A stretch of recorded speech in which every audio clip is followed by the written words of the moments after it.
ప్రభుత్వ భూదందాలు, సహజ వనరుల దోపిడీ వివరాలతో కూడిన శ్వేతపత్రాన్ని విడుదల చేశారు ఏపీ ముఖ్యమంత్రి నారా చంద్రబాబు నాయుడు. ఇక్కడ ల్యాండ్ భూములు, అదే మరి మైన్స్ మినరల్స్, అదే మరిగా అటవీ సంపద, ఈ మూడు విషయాలు కూడా కూలంకుషంగా ఈరోజు మనం చర్చిస్తున్నాం. నెక్స్ట్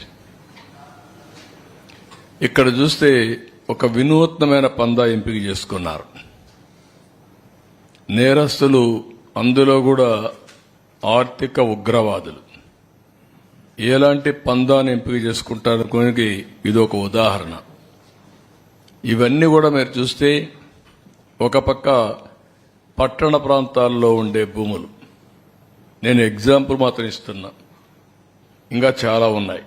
కావలి, నెల్లూరు, ఏ టౌన్ చూసినా, ఈవెన్ ధర్మవరం మీరు చూశారు, మార్నింగ్ వాక్ ఏం చేశాడు. కాబట్టి అవన్నీ ఉన్నాయి. మా వాళ్ళు అవన్నీ కంపేర్ చేయలేకపోయారు, అవన్నీ కూడా కంపేర్ చేస్తాం. విశాఖపట్నం, ఒంగోలు, తిరుపతి, చిత్తూరు ఒకే స్టడీ, అంతవరకే ఇవ్వగలిగాం.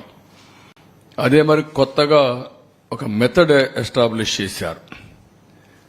హౌస్ సైట్స్ పేరుతో ఎక్కడికక్కడ ఇష్టానుసారంగా అధికార దుర్వినియోగం చేసి ఆ కొండే భూమిని ముందే వీళ్ళు కొంటారు. ఒక స్మాల్ ట్రాన్సాక్షన్ చేస్తారు. ఆ ట్రాన్సాక్షన్ అబ్నార్మల్ గా చేస్తారు. అదే మార్కెట్ రేటుగా చూపిస్తారు. దానికి 2.5 times డబ్బులు ఇస్తారు. అంటే ఇది ఒక పెద్ద ఫ్రాడ్ చేసే పరిస్థితికి వచ్చారు. అవి కూడా ఎక్స్ప్లెయిన్ చేస్తాం కొన్నిటి వరకు.